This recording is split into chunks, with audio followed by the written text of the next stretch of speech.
over by the St. Paul police. And ultimately, he ended up, after that encounter, he ended up brutally beaten and found out in a line waste management, a recycling facility out in Emerald Grove Heights, Minnesota. And so we had a lot of questions as a family, like any family would. Why did he have dog bites on his body? Why could you see that he had handcuffs on and his wrist was detached from his arms? Why was his eyes punched in? He was murdered. All kinds of stuff, right? And St. Paul police. I hate to go into the detail, but at the same time, just as Emmett Till mother did, it's important that people understand what's happening right here in the Twin Cities. And for me, it's not about bashing the police or hating the police. It's about right is right and wrong is wrong, right? And my work that the Lord has allowed me to do is about telling the truth, right? Yeah, that's right. And we have many other families that are saying the same thing that my family is saying. What happened to my loved one at the hands of law enforcement here in Minnesota? And all these questions that go unanswered.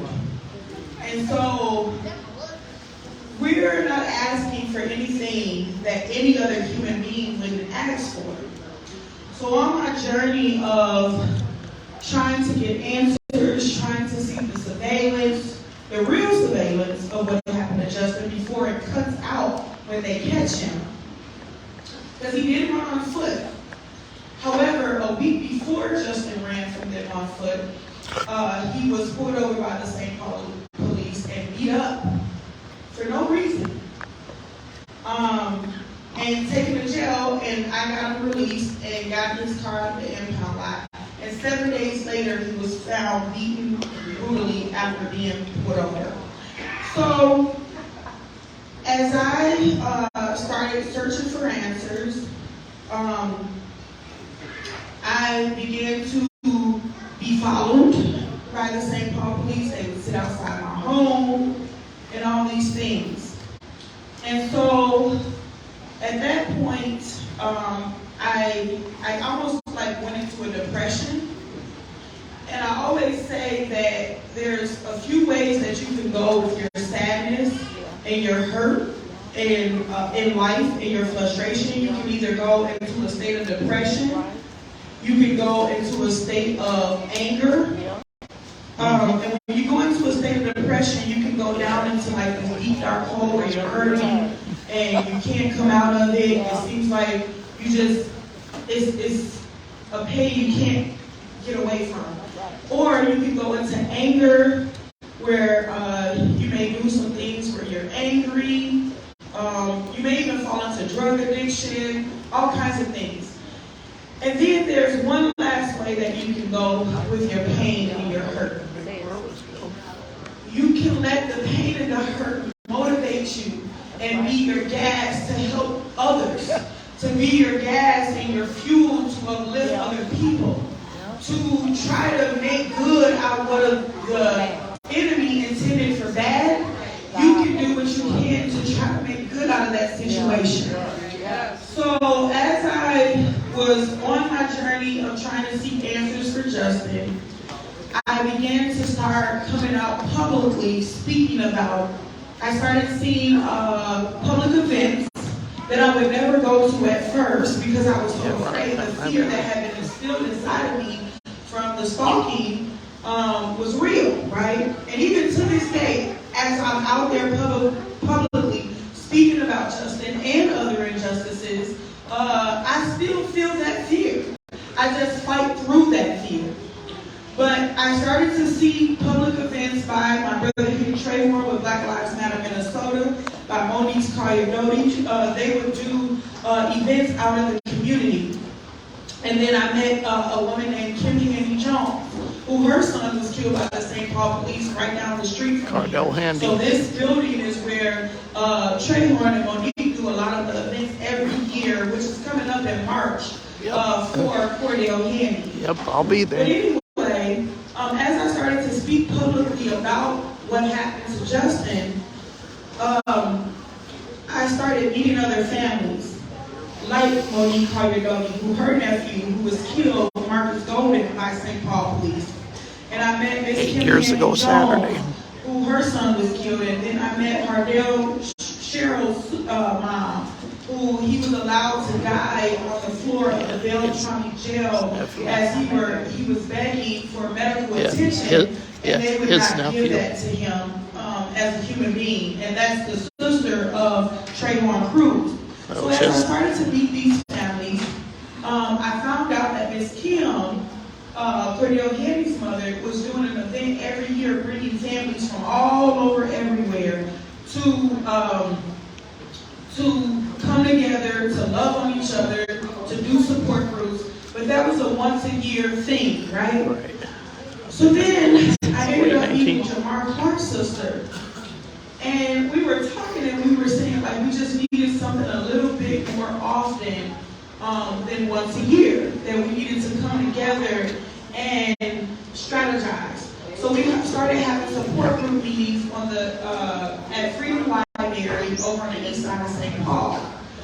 And then we were selling soul food dinners out of my kitchen to provide funding or to be able to afford, because they were asking for donations at the library, but then we wanted our own space too. So we sold these dinners every Sunday, and then George Floyd was killed.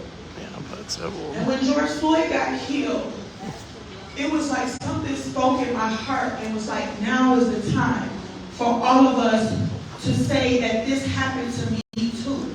This happened to my family. It was like a crack in the door, and all we had to do was push it open. God had allowed that for us to push that door open. It even sends chills on my body right now as I speak to you guys, because I remember that feeling that I felt. And something every day I would wake up and it was like, go tell them what happened to you. But not only what happened to you and your family, but the rest of these families. And so every day we have a little group chat that we've been talking to each other through since George Floyd was killed. And we started gathering up as families and going out together, and we would go up one by one and say what happened to each one of our families. And so now that pain that I told you guys about, that you have a choice to you have three choices. You go into sadness, anger, or you let it be your gas. You let it be your fuel. And I remember going from being literally on my knees, crawling, telling God, I cannot take this. I cannot seeing the fact that I see him laying there, brutally beat, and this whole cover-up that I watched happen with my own eyes. And I will never let these people twist things around and make it seem like I'm the bad person for telling the truth, for saying what I know in my heart is right, and for standing up for other people. So it was not easy, but I decided, because you have to make a choice, to choose what are you going to do with your pain. What are you going to allow your situations and circumstances that happen to you in life that sometimes is inevitable. Some things are choices, but some things happen inevitably. Even things that happen to us as a kid, as a child. What am I going to do with my pain? Am I going to choose to be a leader and to fight and to move forward and to stand up for other people and to, let it be my gas? Or am I going to let it take me down and take me out? And so this is the result. Families supporting families against police violence. What has come out of not only my pain, but the other families' pain. That we meet every single week. We have support group meetings where we meet with one another. We strategize. We talk about the things that we're feeling and that we're going through. We talk about the different legislation that we're working on. All of the different families are working on something. Lawsuits, whether it's changing different laws, like the statute of limitations for wrongful death.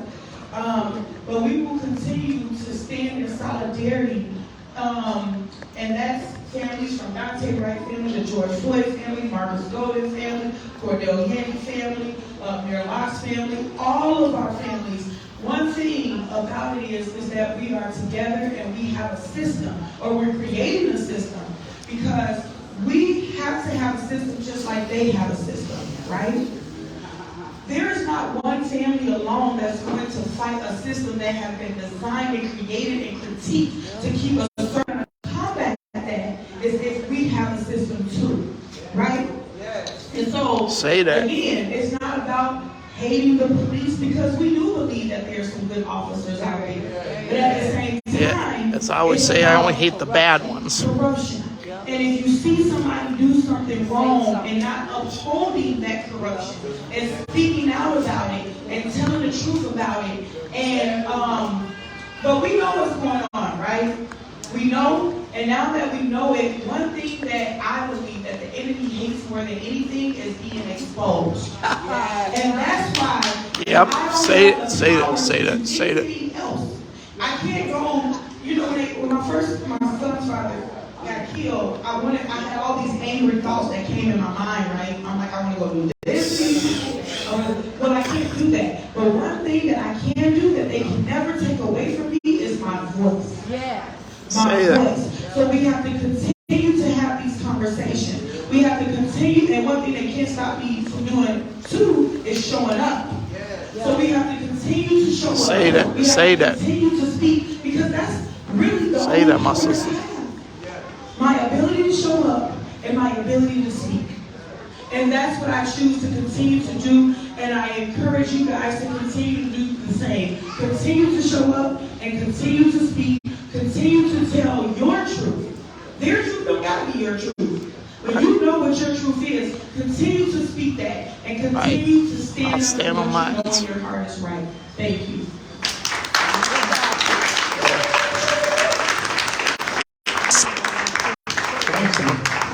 We got a lot of people here. I'm glad to be here with all you guys celebrating Martin Luther King. Martin Luther King also dealt with the war on poverty. Yep. Right? So that's what he was. That's what he was dealing with right before he was murdered. Median income from the black household would be zero. According to Forbes magazine. So also according to Brookings Institute, white Americans have $100 trillion worth of wealth. Black people have about $3 trillion worth of wealth here in America. And that's like all black people, Caribbeans, Africans. But if you just deal with like black Americans whose ancestors went through slavery, I think we have about $700 billion worth of wealth between us.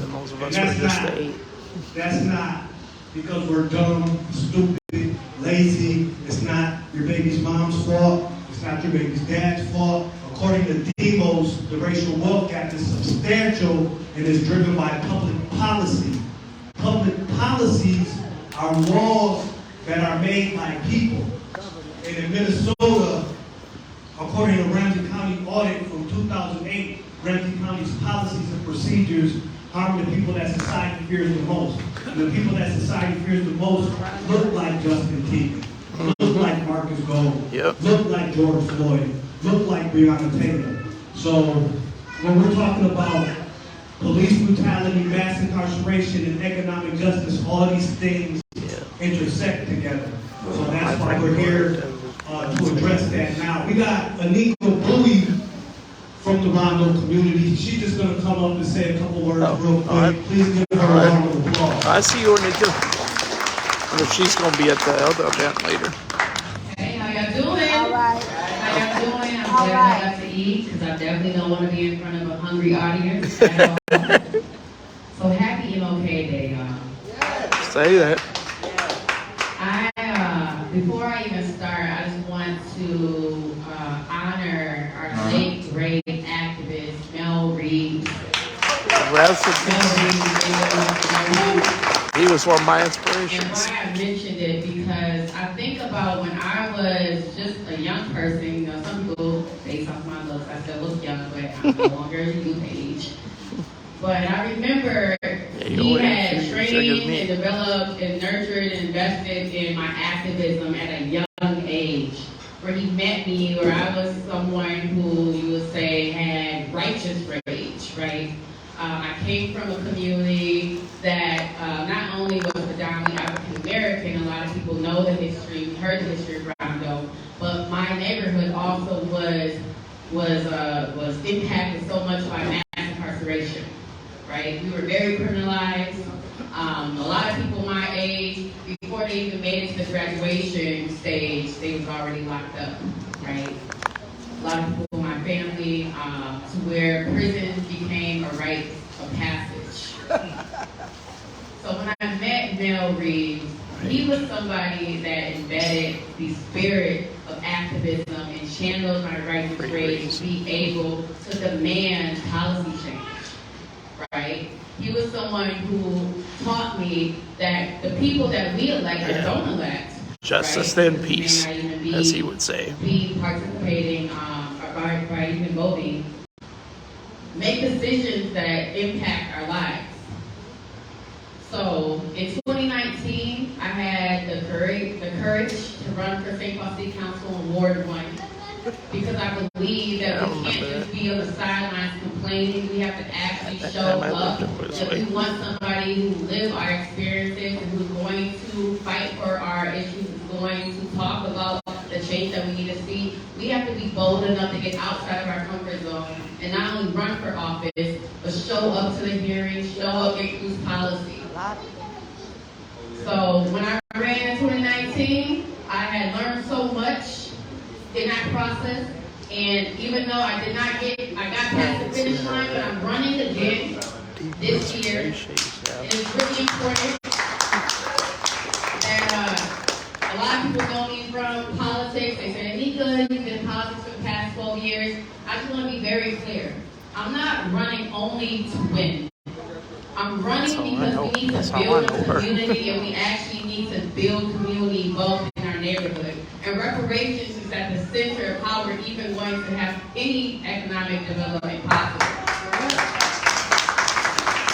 But even my brother Raymond Cruz has shared, not only are we seeking reparations for slavery, but there's reparations at the table from the war on drugs that was bet against us.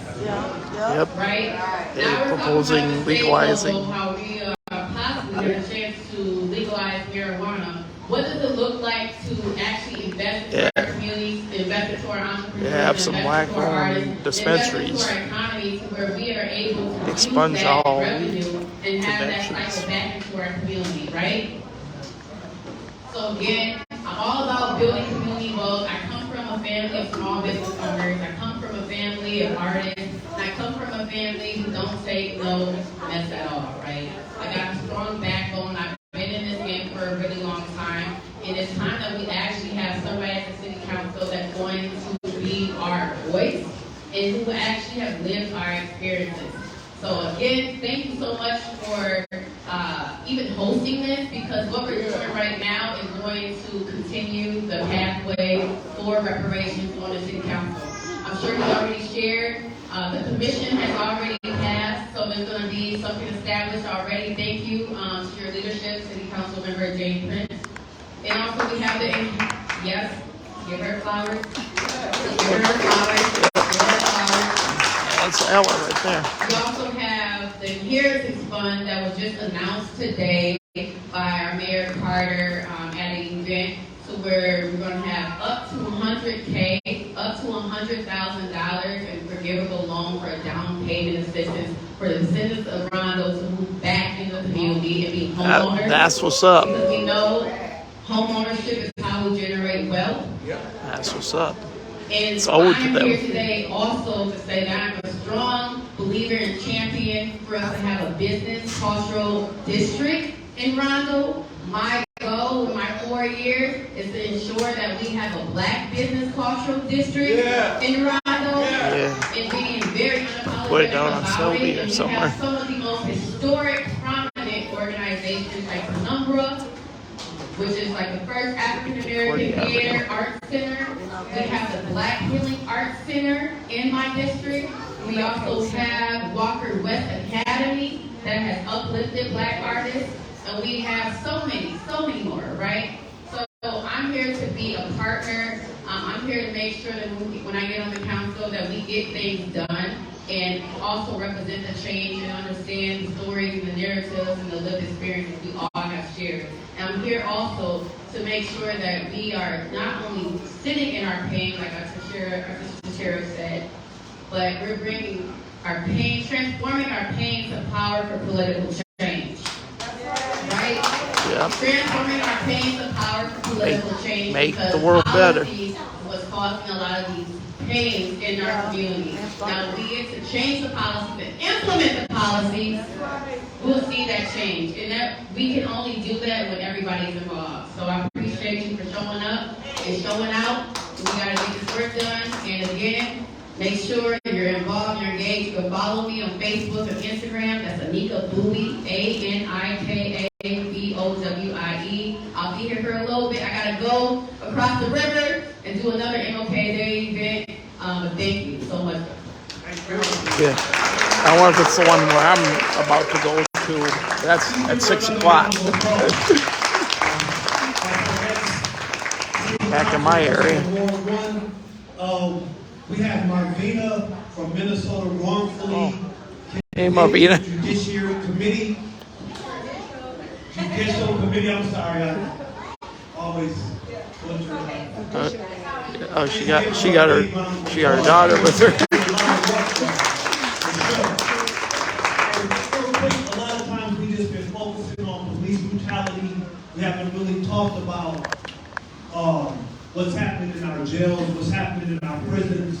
So economic justice in dealing with what's happening in the jails and the prisons and freeing all political prisoners is the next phase of this work. So please give her a big round of applause.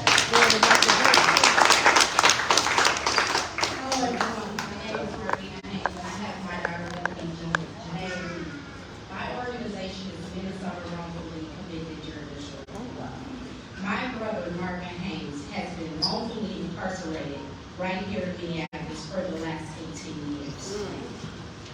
It happened in 2004. When it all happened, my family And the suspect looked nothing like him. from a community of poverty. We actually migrated here from the South for a better life. When we got here, we were able to access all of the things that they give to Black people. Section 8, welfare, food stamps, the whole economic package that they put in place for people that look like us. Yeah. My dad, who, like I said, was migrated from the South, so my family was through the segregations where schooling wasn't something that came natural, wasn't something that they were able to do. Take your time. Take your time. We got you. So, you guys know the whole school thing, so we came up here. So my dad wasn't able to read, or my mom took care of more of the business stuff, but my dad was still with his hands, so he ended up becoming a carpenter and painting houses, so he ended up starting his own business. Right when things looked like it was taking a turn, Minneapolis police came in with a curfew ticket and removed my brother out of the house, and we haven't seen him for the last 18 years. And the suspect looked nothing like him. Case, there's no evidence that shows that he committed that crime. We have been fighting for this injustice for the last 18 years, but when it first happened to my family, we didn't actually know what that meant. Mass incarceration has been something that I see my cousins and my uncles and my brothers and everybody who looked like me in my community was going to jail. So what did that mean that my brother was wrongfully incarcerated? It took me, I was 21 when that happened. The last 2 years, I have been fighting for my brother's injustice. I ran into, I had prior to that, I was just doing like Facebook postings and the social media things because I didn't even understand what to do. I didn't have like support. We don't have like a lot of power or money or anything to bring forth this type of injustice. So we started out with making a petition, and that started growing and putting out limited information because with me not being a lawyer, what information can you not put out that they won't turn around and use against you? So as time went on, as I was doing social media, something came in my brain and it said, Marvina, you're not going to get your brother out of prison behind his keyboard. And I said, what does that mean? So I'm on Facebook, and the next thing you know, a Martin Luther King event came up, hosted by Monique Dotton. Hey. So I made a little sign, and I came out. And I was there, and it's like below zero, we're out there, Monique's out there. We got the speakers out there, we're right over here off of, I want to say Maryland. This is a couple years ago. McDonald's. Monique said, she walked up to me. I'm standing there all alone. When you're in this type of fight, you can feel so alone, like nobody understands you. And at times, I didn't even understand myself or understood what took place with my family. I didn't even understand that I had went through all of these traumas until I actually joined the movement. So Monique walked up on me. She said, who is that? She thought my brother was a famous person because he got a bald head, and she thought he was an NFL player. I said, no. I said, this happened right here in Minneapolis. My brother, he's wrongfully incarcerated. Monique died and took me by. She said, no, sister, you stand up here with me. You stand up here with me. You want to talk? And I said, I didn't know what to say. And she like, you got this. That's all she always tells me. You got this. And ever since then, I have been showing up where I need to show up, hosting my own events, using my voice to tell my brother's story and other people who's wrongfully incarcerated just like him. As my sister Tashira said, I want to talk about how I met Tashira too, because I met Monique Dotton, and so I started following Monique Dotton protesters, and then I ran into Tashira. I met Tashira. Tashira said, come on, Marvin, what you say happened? They did that to your brother. Come on up here with me. And every time she had a protest, she'd call me and say, Marvin, come on up here, girl, and tell your brother's story. And I appreciate that type of I appreciate that so much, Tashira, from the bottom of my heart, because it took me like 15 years to actually start getting somebody to listen to what I was saying to them. There was a lot of corruption that took place in my brother's story. He was a 16-year-old kid. He came here to have a better life. And it took me that long to get the community to actually even breathe into my brother's situation. And still right now he sits inside of that prison cell and I post information. They can't say that they haven't seen my brother's story. They can't say that they don't know about what happened to him. He was 16 years old. So I appreciate everything that you guys do for the community, everything that you guys did for me. And with me seeing you guys, I have got the courage to fight for other people who have been wrongfully incarcerated.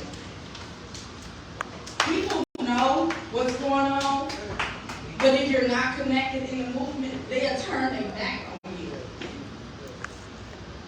With my organization, we're not turning our back on nobody. The same way Tashira them let us in is the same way I'm going to continue to let families in.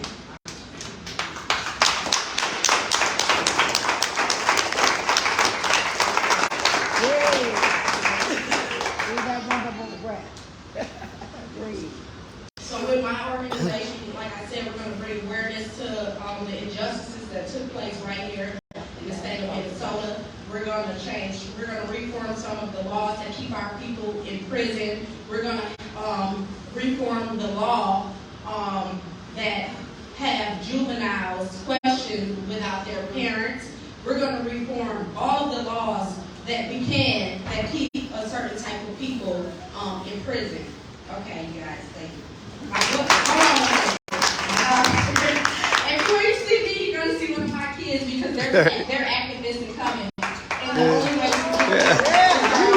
Yeah, I know I've seen her daughter So when she before. wrote something, they write little stuff. Go ahead, girl. We got you. Hi, my name is Julia. I'm the niece of Martin Hayes, who has been wrongfully incarcerated for the last 18 years. Today is the day we will celebrate Martin Luther King. He has been a change in so many lives. He was a civil rights activist. He was someone who inspired my mom, and he has also inspired me to speak in spaces. And he led civil rights movements from 1955 till 1968 when he was assassinated. And I just would like to say thank you to Trey Hartman to give us a chance to come out and here and say how we feel. I hope everyone has a good rest of the day.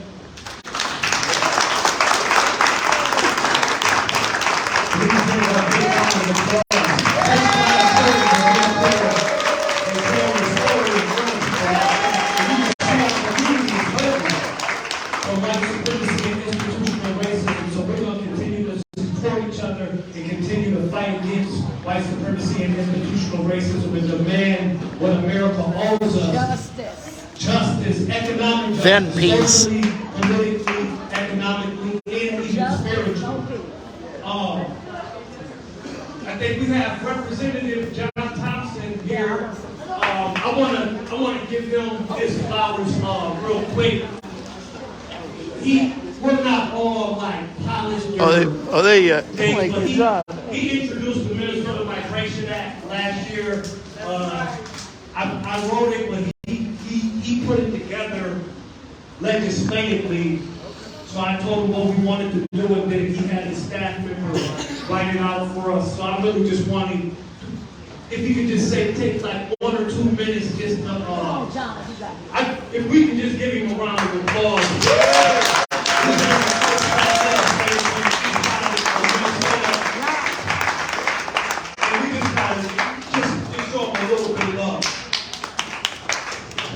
I refuse to, because I'm invited to a lot of MLK Day events, but I refuse to celebrate MLK's birthday with the same people who I call colonizers here, who continue to keep us in these oppressed states. And so, Martin Luther King, you listening to us, someone asked me if something has changed. I want to say to you, Martin, that a lot has changed. They've actually taken off their white hoods and put on blue uniforms. Yep. A lot has changed. Yep. They've actually taken I agree with that. white hoods and they put on judges' roles. Martin Luther King, they also sprinkled some black pepper in the game and gave us a whole bunch of codes to push the white supremacist narrative right here, not only in this state, but all across the United States. And people will tell you that I'm radical. I'm not radical, I'm reasonable. But you can make me radical by... He just makes sense to me. State. I can be as radical as you want me to be. If you keep putting your feet on my people's necks, I can be radical, but I also can be reasonable. Some of these same people hated Martin Luther King and actually would come celebrating Martin Luther King. Yeah, some of the same people. Their ancestors hung 3 black men right here in this state. They want me to come and celebrate Martin Luther King's Day with them. I refuse to celebrate Martin Luther King. I wouldn't either. And that's what I want to say. And so, cut the check. This is the other piece. I'm going to say it everywhere I go. Cut the check. Because we're old.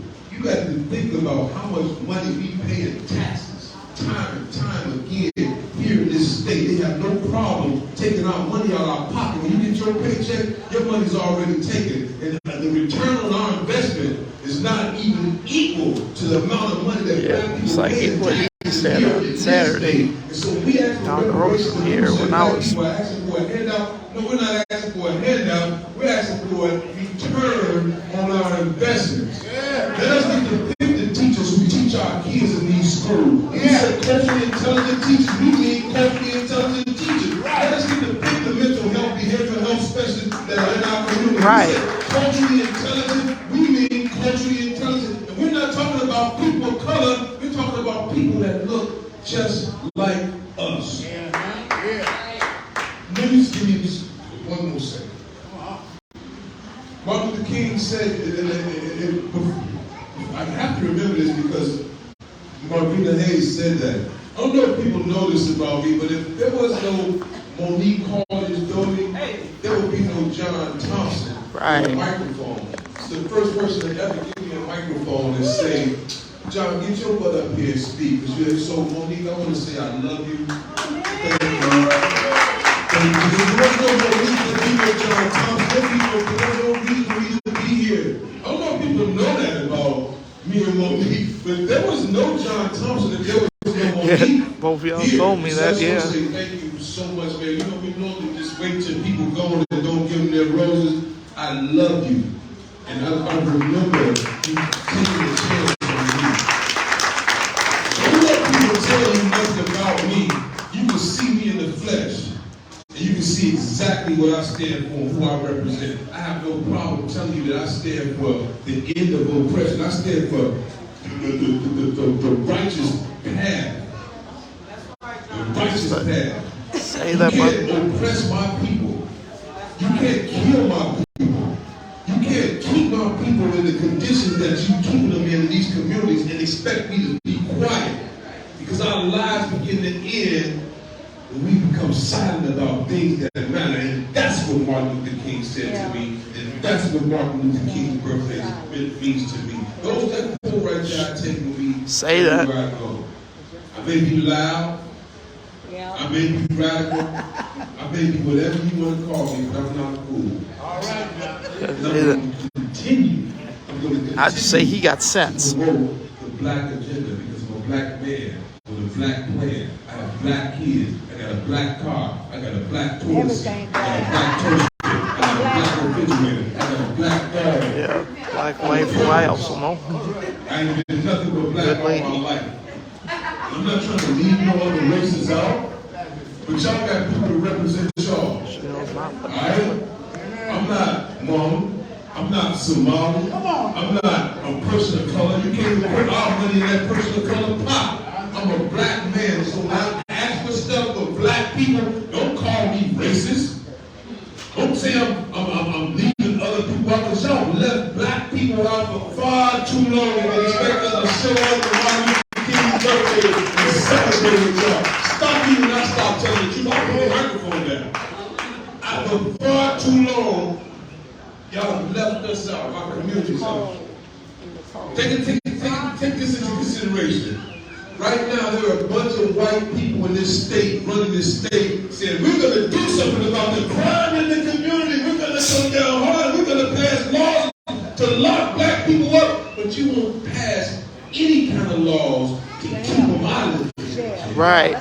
You won't put any resources in the community to keep them out of the Step cycle. R next to there. But you can figure out ways to lock our black people up time and time again. So, Martin, again, if you hear me, they've taken off the white hood and they put on judges' robes. Martin, if you can hear me, they've taken off the white hood. And We're just suits in the Capitol. Hear me? They're running the states all across the United States. Martin, if you can hear me, nothing has changed. Nothing has changed except for the faces. I love y'all. Thank you.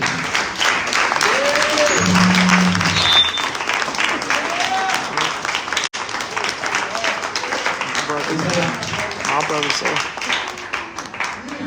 We got Elle's gonna come back up and bless us with another song. If we can get this front row just to move back a little bit, we have a dance team that's about to come in Okay. and bless us real quick.